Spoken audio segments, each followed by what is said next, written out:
You're watching Profiles with Scott Birmingham. Today's guest, Melissa Carlson, anchor.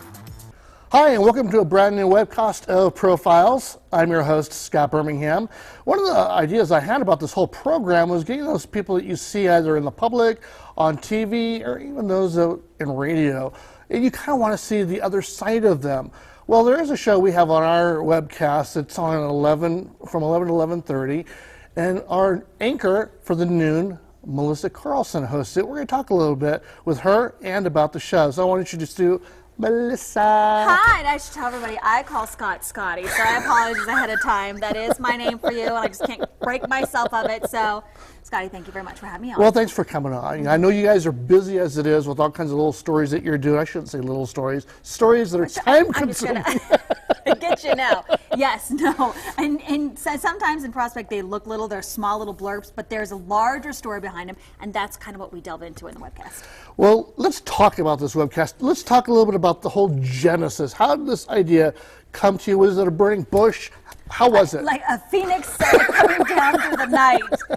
No, actually, better yet, Mary Beth, our general manager, came to me and said, hey, I see this at a different station, KOMU in Columbia, Missouri. They're doing this show where they're using something called Google Plus and these Hangouts to do these stories. What do you think about it? So I took a look at it and I was like, wow, that's really interesting. And in short, what it is Google Plus has what they call a Hangout, and it's a group of up to 10 people. Kind of what you see with Skype, just a lot more people in it. And so what she was doing was taking local topics and sometimes national topics, and then giving it up to the group and having them talk about it. She's doing it during a newscast, so she has shorter clips, and we decided to take it and kind of expand it. So for about 20 to 25 minutes, what we do is we take 4 trending topics, hot topics, things are saucy or spicy or really could be volatile, and throw it into the group and say, what do you think? And sometimes it's strange. Sometimes we put a story that seems like totally like, wow, people are going to go nuts for this one. And it just goes, That's nothing. what I would think. You know, Yeah, it's like a gamble, you know, because a lot of it, I would think, would depend on the personalities of the people. How much are they really into the news? How much are they not in the news? How much does it affect me? How much does it affect my friend, my buddies across the street?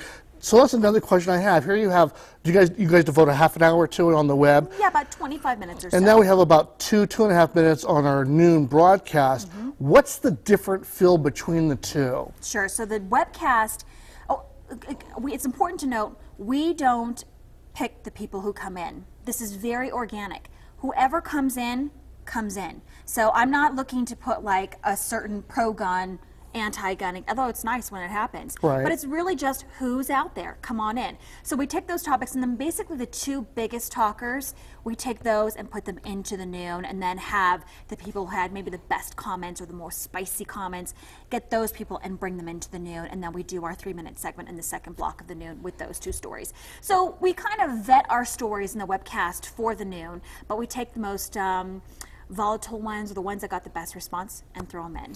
Between the two, does it have for you a different feel? Because obviously you're in a tighter window of time versus where I would guess it's sort of sitting on your couch and just talking. Yeah. Is it different for them too, and have they been exposed to that difference? They have. It's so funny because, you know, you're taking people who are in these hangouts and it's very free flowing. Like we said, organic. People say what they'd like, when they'd like. You know, sometimes people interrupt each other, etc. And they've got as much time for the most part to talk as long as they want. If they're extremely long-winded, I'll be like, all right, hey, let's move on. But for the most part, they've got the amount of time they want.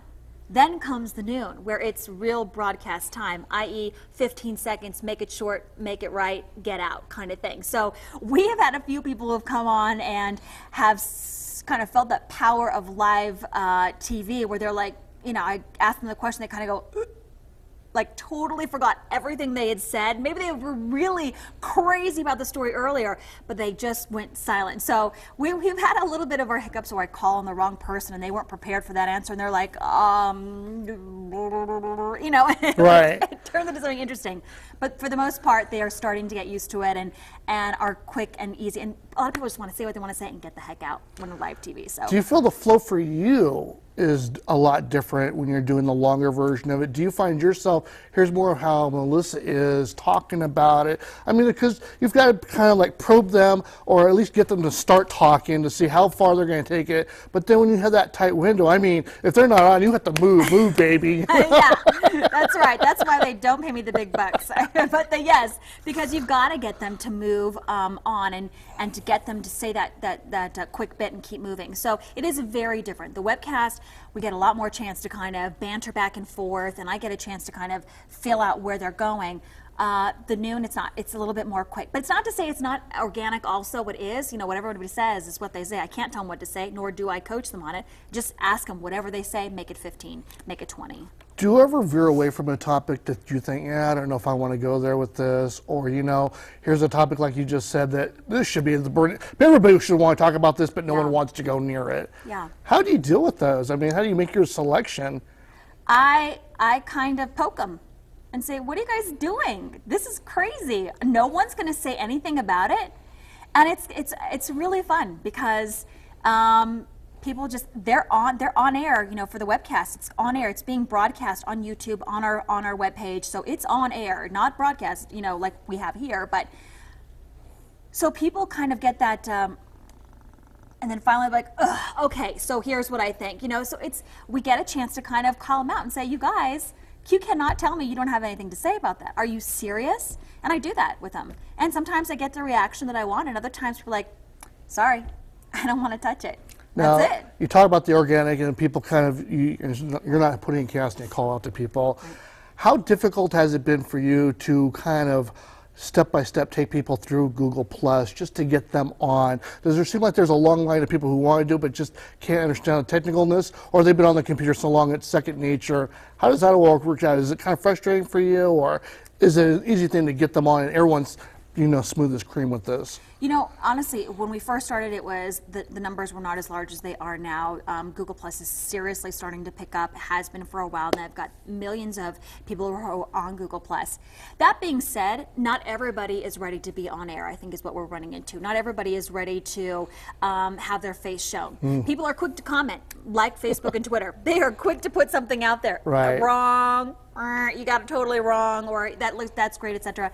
But to take that next step and get their faces on there is our hurdle. It's easy to sign up for Google Plus. It's super easy. It's easy to circle somebody or subscribe to them. Or, all of that is not the issue. The issue is getting people to get over that.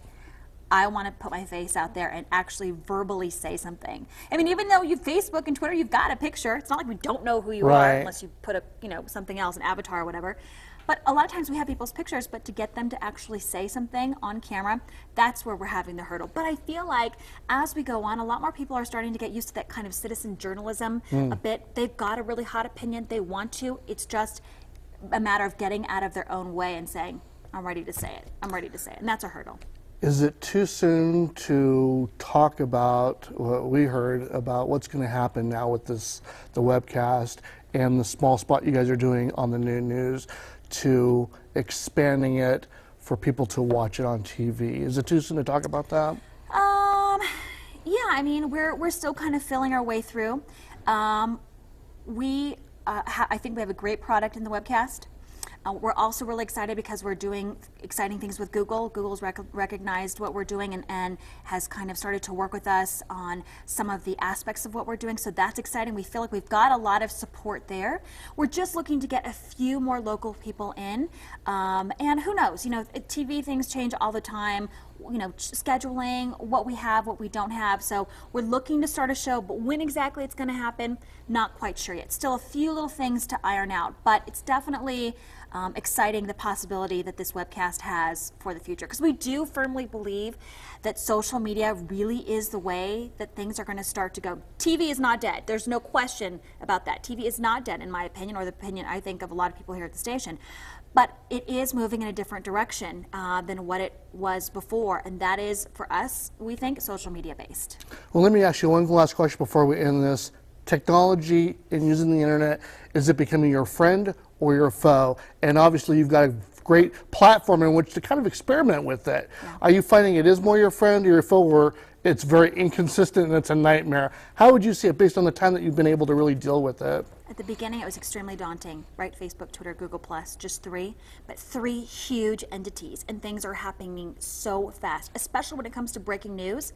Twitter is on fire. Anybody who's on Twitter knows it's rapid fire. Information coming out at lightning speed. So at first it was daunting, and then once you kind of get that grasp of how it works, it's extremely exciting. The things that are coming out before anybody else knows them. It's like that secret, you know? And it's being pushed out there quickly for people to consume and to move forward with it. So it's exciting. There's still aspects I'm like, golly, I cannot figure out how to get this to there. But it's also, once you get it, it feels like you've kind of joined a club. You're like, oh, got it. Gosh darn it, I know how to do that now. So it's a lot better now. The beginning was a little hard, but now it's, I love it. I'm addicted. Let's have you back in a couple months when it's grown some more life and see what is going to be happening with it, if it explodes and what's up, and maybe we'll get some feedback from the people who actually come on to see what they think about it. I would love to. Melissa, thank you. I want to thank you for coming on and talking about it. I think it's a great thing, a great project that we have, and who's to know where it's going to go and how soon it's going to get there. I'm Scott Birmingham, and I want to thank you for joining me for another segment of Profiles.